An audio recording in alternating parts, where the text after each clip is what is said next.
سلام تخاتلتي فالتي بلوم معنت دما مس حدش اب كلاليكم يه اب اف داونلودر يبال بزعبا اف داونلودر تقمون اتقاقمون هميكرنا هم نتقملو حد ستيب باي ستيب كريكم يه كتكاتاتولن بخبري عدمكم نزي فيديو زي دما شير لايك كومنت مهاباي ترسعو سبسكرايب بمقبار دما فالتي بيتسب يخنو نغطلنا فيديو مجمريا بزعبا اف داونلودر مجمرة بزعبا اف داونلودر تايو لول دما كبره لكم يا اف داونلودر مالت كاب فيسبوك كنوردو حسبنا يو فيديو كاب فيسبوك فيديو كنورد نتنحسب اتي اب فيسبوك زلو فيديو كنوردو لون نخيل اب مالتيو سلازي ذا اب زي بخمينا كنرخو نخيل منالبات اب بلاي ستور اتينا اف داونلودر لنا سيرش جيرنا استفاداليو ናይ ፌስቡክ ቪዲዮ ዳውንሎደር አፕሊኬሽናት ክመጽኡ ይኽእሉ እዮም ግን እዚ አፕሊኬሽን እዚ ካብኣቶም ፍልይ ዘብሎ ዝኾነ ይኹን ንኣብነት 4K 4K ተኮይኑ ብዞም አፕሊኬሽን እዚኣቶም ከይወርድ ይኽእል እዩ ስለዚ እዚ አፕሊኬሽን እዚ ክንረኽቦ ንኽእል ኣብ ምንታይ እዩ ኣብ ፕሌይ ስቶር ከይኾነ ኣብ ጉግል ዝበሃል ኣፕ እዩ ስለዚ መጀመርያ እዚ if downloader ዝበሃል አፕ ካብ ጉግል ነውርዶ ማለት እዩ እሺ ክነውርድ ተኮይና ድማ እቲ ኣነ ተኸቲለ ዝጥቀሞ ሕድሕድ ስቴፕ ብምኽታል ድማ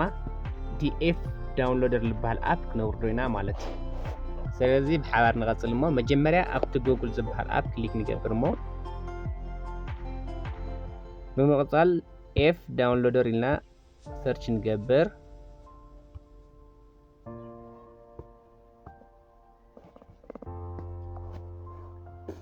بمقصال دما fdownloader.net ልብል ይመጽእ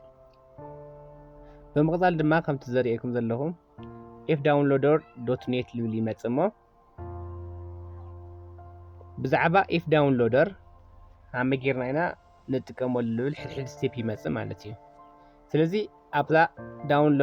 fdownloader.net አፕ ትብል ክሊክ ንገብር ሞ በመቀጻል ድማ ኣብ fdownloader ተጠቂምና ክነውርዶም ንኽእል ሕድሕድ ቪዲዮታት መብርሂ ይመጽእ ማለት እዩ FBHD 1080p 4K for free ልብል ይመጽእ ብላዕሊ ማለት እዩ ኣብቱ ፌስቡክ ቪዲዮ ዳውንሎደር ኣብ ልብል ድማ ዳውንሎድ ፌስቡክ ቪዲዮ ፉል HD 1080p 2K እና 4K ልብል ይመጽእ ኣብ ታሕቲ ድማ ናይ ሕድሕድ መብርሂ ኣብ ታሕቲ ኣለና ማለት እዩ ታይታይ ክነውርድ ሃም ንኽእል ብዛዕባ ኤፍ ዳውንሎደር ኔት ታይታይ ክነውርድ ሃም ንኽእል ድማ ኣብ ታሕቲ ሕድሕድ መብርሂ ይብና ኣሎ ማለት እዩ ስለዚ ኣብዚ ክንሪኦ ንኽእል ነገር ተሃልዩ ብኤፍ ዳውንሎደር ተጠቂምና ዝኾነ ይኹን ቪድዮ ካብ ፌስቡክ ክነውርድ ሃም ንኽእል እዩ ማለት እዩ ስለዚ እዚ አፕ ድማ ኣመይክና ነውርዶ መጀመርያ ኣብቲ ዘሪኤኩም ዘለኹ ሰለሰለ ተዛዕባ ዘላ ክሊክ ንገብር ሞ ብምቕጻል ኮፒ ሊንክ ቪው ሴቭድ ፋይንድ ኢን ፔጅ ኢንስቴል አፕ ዲስክቶፕ ሳይት ትራንስሌት ኦፕን ኢን ክሮም ልብል ይመጽእ ሞ ኣብታ ኢንስቴል አፕ ኣብ ትብል ክሊክ ጌርና ብምቕጻል ድማ ኢንስቴል አፕ ትብል ክሊክ ጌርና ቲኤፍ ዳውንሎደር ዝበሃል አፕ ክነውርዶ ንኽእል ማለት እዩ ቲኤፍ ዳውንሎደር ቀልጢፍ ይትወርድ ወሪዱ ምዃኑ ድማ እንድሕር ተመሊስና ቼክ ንገበር ማለት እዩ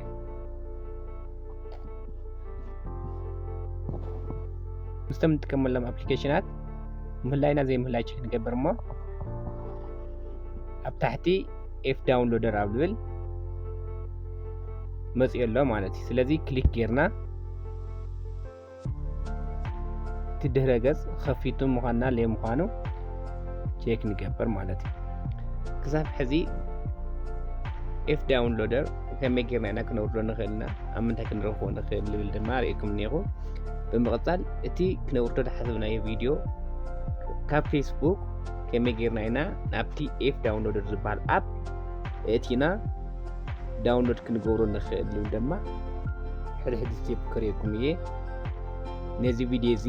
እንተተመችኩም ላይክ ኮመንት ሼር ምግባርኩም ኣይትረስዑ።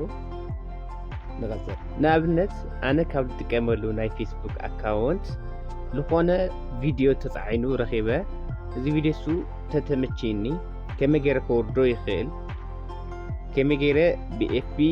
ዳውንሎድ ተጠቂመ ከወርዶ ከም ዝኽእል ከርእየኩም እየ። መጀመርያ እቲ ዝለቀቆ ሰብ ወይ ድማ እቲ ቪድዮ ኣብ ፌስቡክ ዝለጠፎ ሰብ እታ ቪድዮ ሪኣ እሞ ክሊክ ገይረ ይሙክራ ማለት እዩ።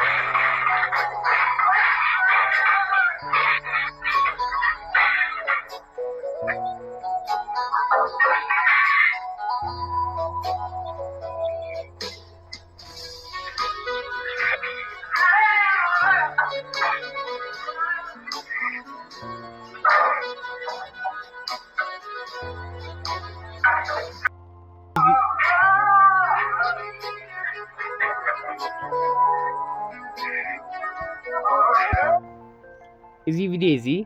ከወርዶ ሓሲበ እኒኹ ኣብ ታሕቲ ብዛዕባ ናይ ላይክ ናይ ኮመንት ናይ ስልኪ እና ሼር ዝገብረሉ ኣካል እኒኦ። ኣነ ግን እዚ ቪድዮ እዚ ከወርዶ እየ ደልየ እኒኹ። ስለዚ መጀመርያ ኣብተን 3 ነጠብጣብ ዘለዋ ክሊክ ይገብር እሞ ብምቕፃል ሼር ሴቭ ፖስት ፋይንድ ሳፖርት ኤንድ ሪፖርት ቪድዮ ኮፒ ሊንክ ሳምቲንግ ወንት ሮንግ ፎሎ ፔጅ ልብል ይመፅእ። ስለዚ እቲ ኮፒ ሊንክ ልብል ፅሑፍ ክሊክ ይገብር እሞ ኮፒ ከም ዝገበርክዎ ኣብ ታሕቲ እቲ ዝርአየኩም ዘለኹ ምልክት ይመፅእ ማለት እዩ። እዛ ኮፒ ሊንክ ዝገበርክዋ ፅሕፍቲ ናበይ ይወስዳ? ናብቲ ኤፍቢ ዳውንሎደር ልብል ኣፕ ክሊክ ይገብር እሞ ብምቕፃል ድማ ኢንተር ዘ ፌስቡክ ቪድዮ ሊንክ ሂር ኣብ ዝብል ኣብታ ዘርእየኩም ዘለኹም ምልክት ክሊክ ገይረ እቲ ሊንክ ይመፅእ ማለት እዩ። ብምቕፃል ድማ ኣብቲ ዳውንሎድ ዝብል ክሊክ ይገበር። ንእሽተይ ምስ ተፀበኹ ከምዚ ዓይነት ዝርዝር ይመፅእ ማለት እዩ። ከምዚ ዘርእየኩም ዘለኹ ዝርዝር ይመፅእ። ንኣብነት ኣነ ከወርዱ ዝሓሰብኩ ብ720 ኤችዲ ኮይኑ 720 PHD ወይ ድማ 360 PSD ይብለን ኣሎ። ስለዚ ኣነ ብኤችዲ ክወርደለይ ስለዝደሊ ወይ ድማ ንፁር ብዝኾነ መንገዲ ክወርደለይ ስለዝደሊ ኣብታ 720 PHD ኣብ ትብል ኣብታ ዘርእየኩም ዘለኹም ምልክት ዳውንሎድ ኣብ ትብል ክሊክ ይገበር። ድሕርዚ ናይቲ ኤፍ ዳውንሎደር ዝበሃል መፋለጥታት ወይ ድማ ስፖንሰር ላላ ንፅውዖ ምልክታት ከምዚ ዓይነት ይመፁልና እዮም። ነቲ ኤክስ ክሊክ ጌርና ንድሕሪት ንምለስ እሞ ድሕርዚ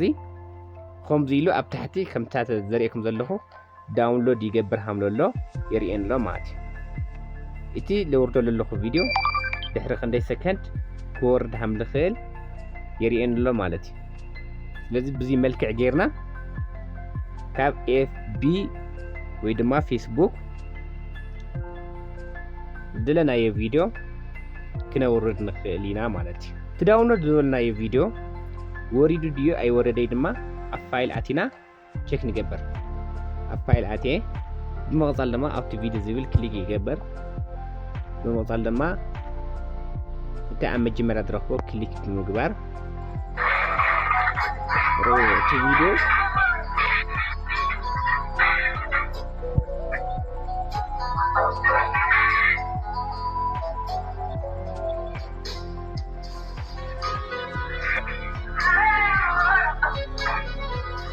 ኤፍ ዳውንሎደር ብምጥቃም ዝደለናዮ ቪድዮ ካብ ፌስቡክ ኣካውንትና ወይ ድማ ካብ ፌስቡክ ድህረ ገጽ ዝደለናዮ ቪድዮ ምውራድ ከም ንኽእል ሪና ኣለና ማለት እዩ። እዚ ቪድዮ እዚ ተተመቺኩም ሼር ላይክ ኮመንት ምሃብ ኣይትረስዑ። ሳብስክራይብ ብምግባር ድማ ቤተሰብ ይኹኑ። ሰላምን ጥዕናን ንኹሉ ወዲ ሰብ። ሰላም